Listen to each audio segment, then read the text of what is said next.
Dobré ráno, dnes je 19.4. Toto je naše miestečko, kde sme včera zakempovali. Večer sme ešte riešili problém s defikom, keďže včera sme iba odstranili poruchu, aby sme mohli ďalej fungovať.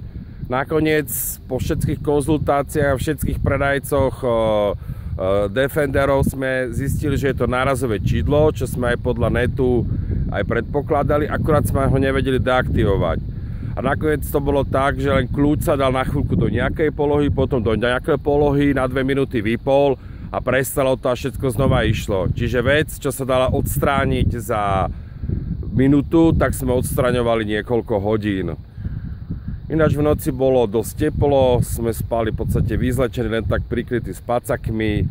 Teraz ešte si ideme tu do najbližšieho mestečka dokúpiť zásoby a takou hamadou, ktorá ide až na jazero Iriky, ktoré je vysnuté jazero, sa dostaneme v podstate za deň, 2 k tomu jazeru.